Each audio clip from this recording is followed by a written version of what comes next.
The snake has moved around so that it can get the head of the bird, so it will be able to use its mouth and teeth and muscles to guide it down inside its gullet. I know this can be very distressing for some people to watch, but this is how life is. You know, you eat and you get eaten.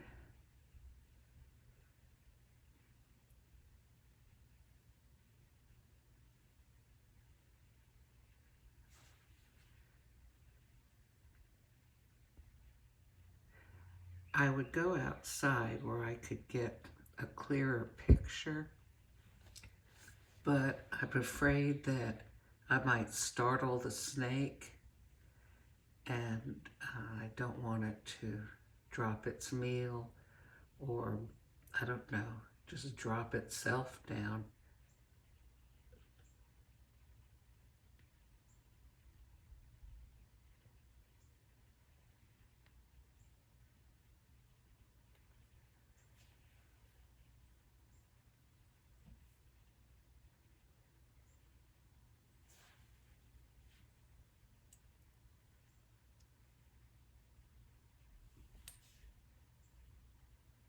I'm videoing this through the sliding glass door, which is none too clean, but still, you get a good idea of how this whole process works. The snake grabbed the bird, it wound itself around the bird. Now it's maneuvering things so that it can get the bird into its mouth. The bird is probably dead at this point because the snake constricted around it and caused its blood flow to decrease enough or stop completely. Okay, here we go now. You can see what happens. And again, I'm sorry if you're distressed by this, but don't shoot the messenger. I'm just here to show you. See how its mouth has gotten wider on the bottom. It has, I guess, cartilage or whatever that connects the two bones along the side of the mouth, kind of like the two sides of your mouth, and at its chin, those bones can stretch apart in order to accommodate a large meal like this. I'm just looking to see, I think that this is probably a house finch, but I'm not completely sure. When I see the underside of it, I'll know for sure, probably. So you can see, if the bird was alive, it would be flapping its wings and kicking its feet and stuff, but it's not alive anymore. So see how the mouth of the snake, it also, you know where your jaw hinges together, kind of under your ears, a little bit under and in front of your ears? Well, the snake's jaw can kind of unhinge so that it can really open its mouth super wide. And it's using its teeth and its mouth, and then as it gets further into its throat, muscle action in order to push that bird further in. It's really quite interesting. So keep in mind, the bird is dead, okay? So it's not, you know, feeling any pain or anything. The snake has stomach acid just like human beings have, but because the food in its stomach stays there for days or even weeks, it's digested over a longer period of time, so that stomach acid can dissolve bones and all kinds of other things that don't get dissolved in humans. because food passes through our system much more quickly. Okay, so now it's really getting it in there. It's going kind of a lot faster. And you can see, as the bird goes in, you can see sort of undulations of its stomach and see how the snake is using its muscles to kind of curve around to be able to push that bird further in.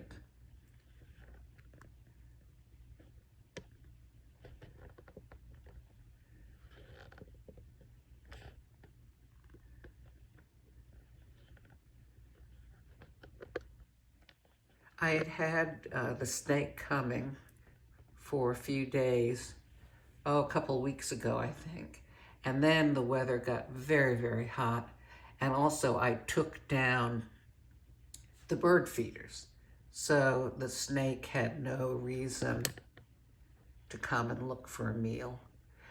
And also it was just so hot.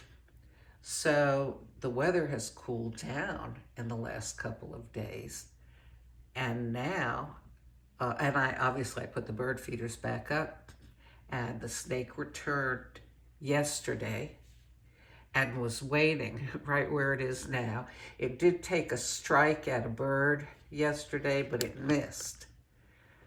There was a cardinal that landed on that little metal hanger thing, and it struck at it and missed. That's how I actually saw that it was there.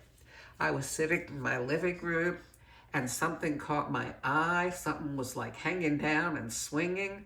And I realized, oh, there's the snake. And it had just tried to get this bird. I just saw the bird frantically flying away. So I thought, all right, I'm going to set up my phone and just wait and be patient like the snake and see if it gets something. And sure enough, I had it when I woke up this morning. Oh, I don't know. The sun was just starting to come up. The sky was just starting to get light. And I set the camera up. And success as far as trying to catch the snake, catching a bird and eating it. I don't know if the snake was there all night or not. It could have been. It was there last night when it got dark out. I do know that.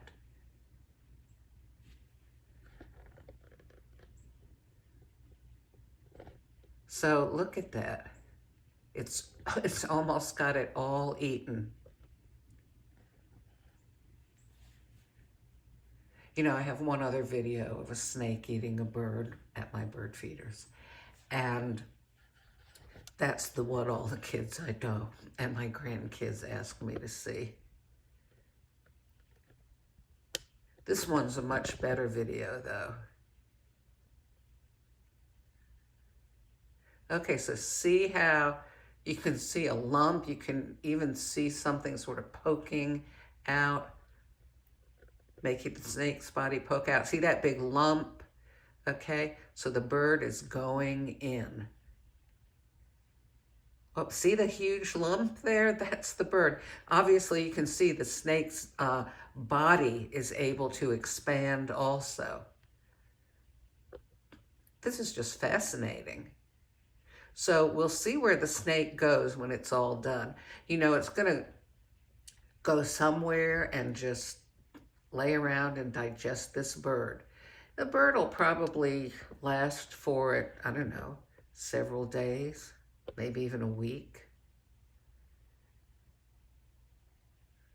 When a snake eats a meal, it sticks with it for a good long time. And my nose is all stuffy, that's why I sound funny. So look, you can see, you know, the lumps, the shape of the bird. Look at how it is moving down, okay? Looks like it's got a few feathers stuck on its mouth, but I think the bird is pretty much all the way in. Let's see it undulating, its muscles under the skin moving to push that bird down. You know, when you swallow something, you have muscles along your esophagus that make the thing go, whatever you swallowed, go down. It's not just gravity. That's why you could hang upside down and swallow something. and it would go down into your stomach because muscle action helps with that. Well, there's a snake's tongue flicking in and out. So I guess the bird has cleared its mouth.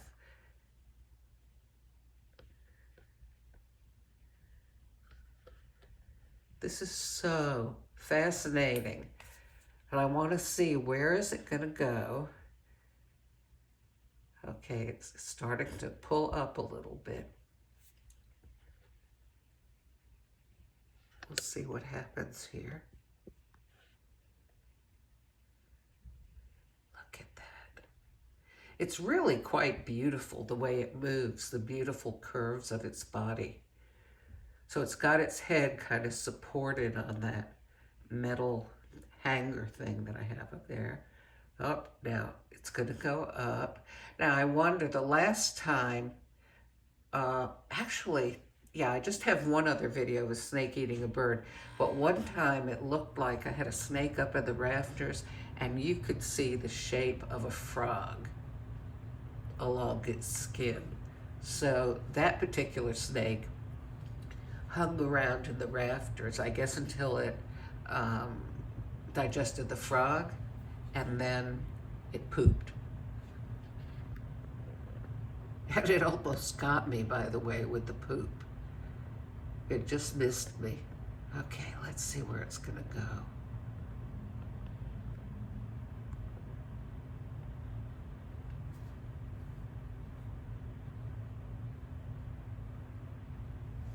It's not gonna fit some of the places where it usually crawls around up there.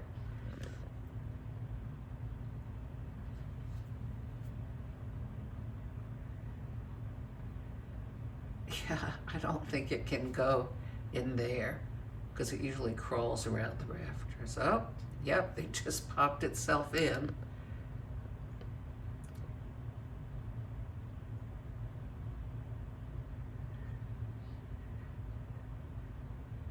This is just the coolest thing. Look at that. And you know, after the snake has had its mouth opened so wide, it has to, sometimes it opens and closes it several times to get everything back realigned into its normal position. Oh, it's still got feathers in its mouth.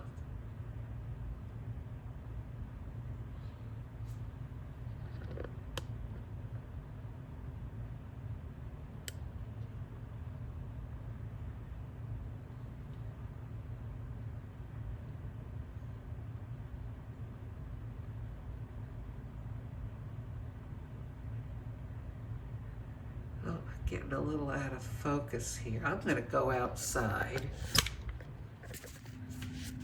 and video it so you can see how much clearer it is now that I'm outside.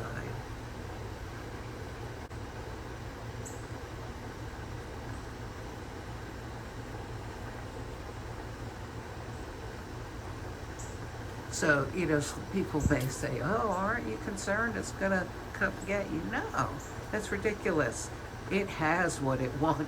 It's got that bird in its tummy.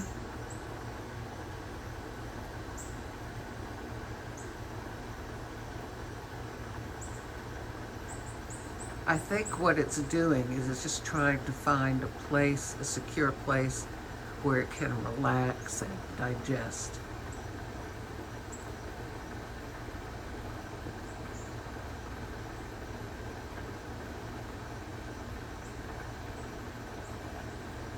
So, see, look, it's not really close to me at all. And it's not a very big snake. It's probably 3.5 or 4 feet long, but pretty skinny.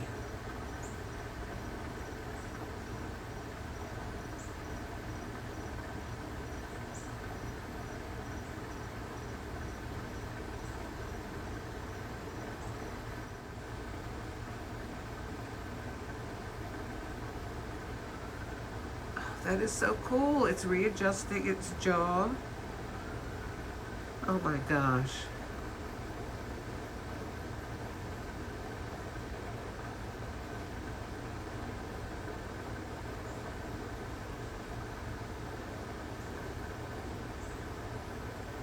Okay, I'm starting to get bitten by bugs. I'm going back in the house.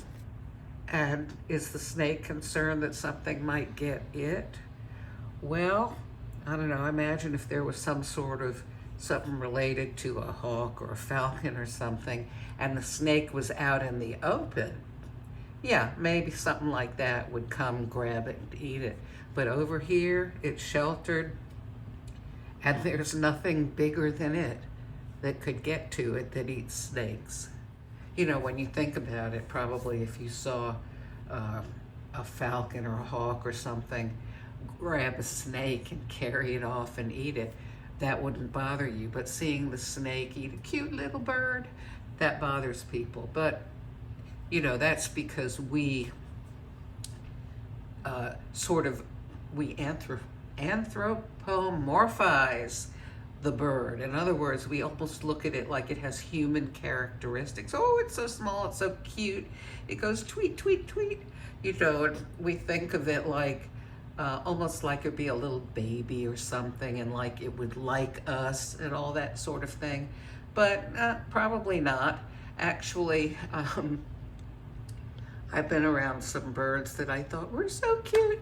And then it turned out that they were parent birds, and I was near the nest and they started dive bombing me. So, you know, and if you see some of my videos, and some of them are very close up, and you realize that cute little bird, when you get really close up to it, it's a little bit scary looking. So anyhow, yeah, when the snake eats the bird, well, realize that this is a natural and good thing. Um, Animals eating other animals, animals eating plants, you know, bacteria eating dead things, you know, fungus and stuff like that, living off of, you know, trees that have fallen in the forest and are dead, or dead animals or whatever. This is all what keeps life going, you know? It really does. In places where, for example, wolves were hunted relentlessly, a problem developed, which was deer started to overpopulate the area. That led to a lack of food for the deer and diseases and stuff like that because there were too many deer. They needed the wolves to keep the population balanced. Well, and so consequently, in a lot of places, there are organized deer hunts, which kind of keep the population in check to keep the deer healthy. Anyhow, so yeah, snake eating bird, not a bad thing. You know, you kind of have to try to get over it and realize that this is actually a good thing. This is how God created things to stay in balance, so that all of us, I mean, you know, people, animals, plants, the air, the earth, everything like that would work properly. If you don't believe in God, then, you know, Mother Nature, the universe, this is what works, this is how it goes. So here's the snake after it's eaten the bird. You see the lump right up here by the rafter. That's where the bird is in its body. Doesn't it kind of look like it's smiling?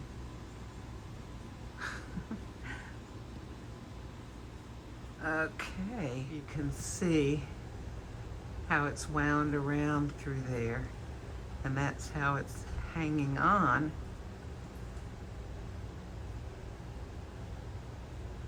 There's the bird.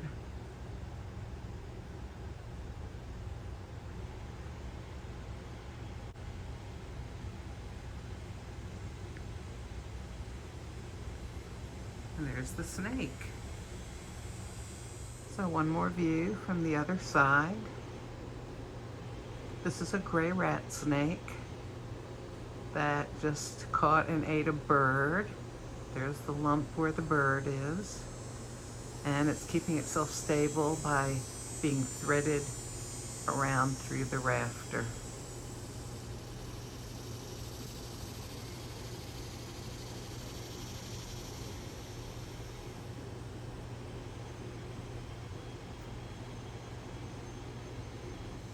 And one more view.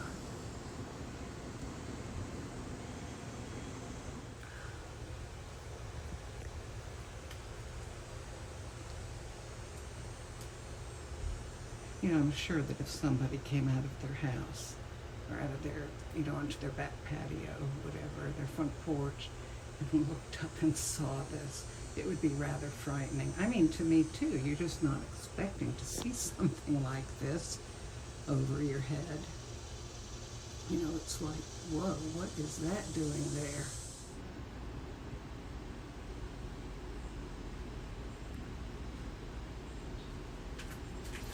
Okay, that bird bump is not gonna fit through that. That snake is gonna have to back it up, I'm sure. We'll see what happens.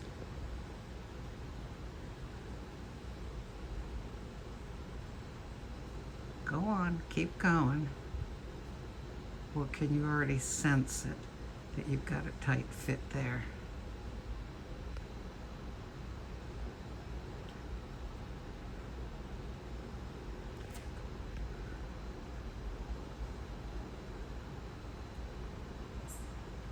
It's got two tight fits. Oh, look.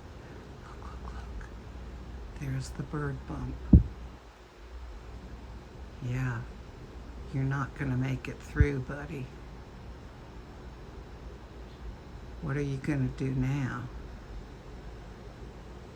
Oh my gosh, I hope it can get out of there. I don't want to have a dead snake hanging up there. Well, if I do, I'll call the maintenance people and let them drag it down.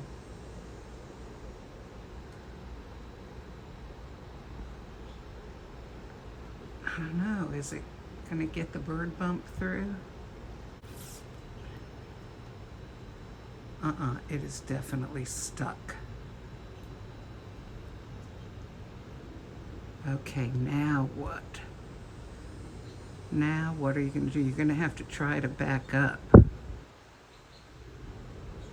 Wow. This is a predicament.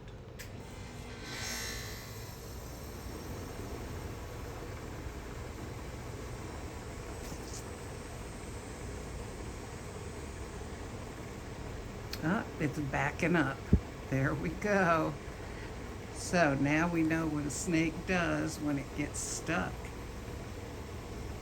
It just backs everything up.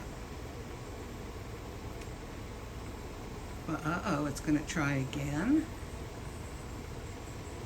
All right, let's see what happens.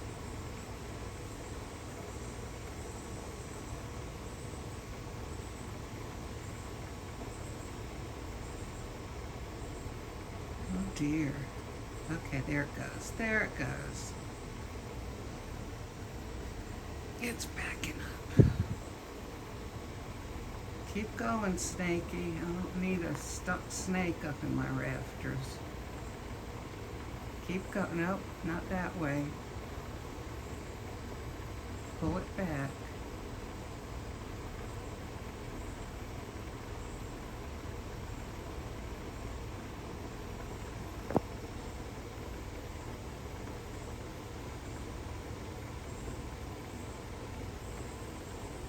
Maybe try, oh, it's not trying to do it again, is it?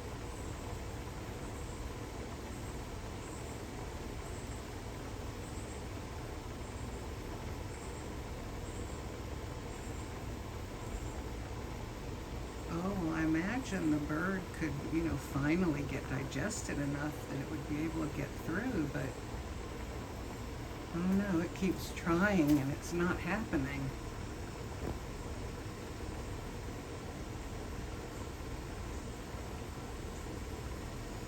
I'm thinking that it's got to get just the right leverage to be able to back up.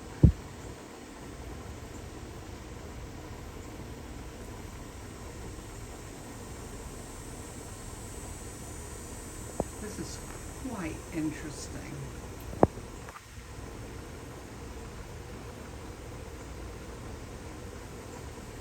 I'm sorry if the shot is shaky, but I am holding this with my arms up over my head so I can keep the picture in view.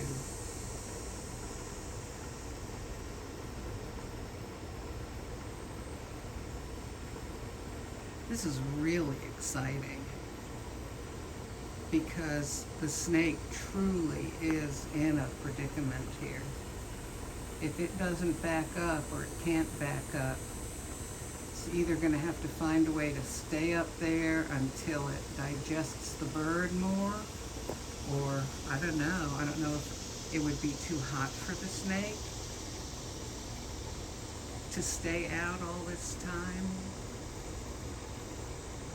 I don't know. We'll find out, won't we?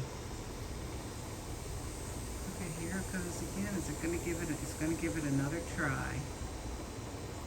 Hey, I think it's going to make it. Oh, look at that. It figured out, oh, by chance, I'm sure, whoops, that it could slide up that way. All right, Mr. Snake. Good for you. All right. Happy days, right? Okay. It's going up in here. This is a place where it very often hides because there are some bolts and a plate kind of that it can sit on. Very often in the past, this is where the snakes have gone and kind of hung around until they wanted to come down and visit. Okay, looks like it's going up in that little crevice, kind of. There it goes. Okay, see you later.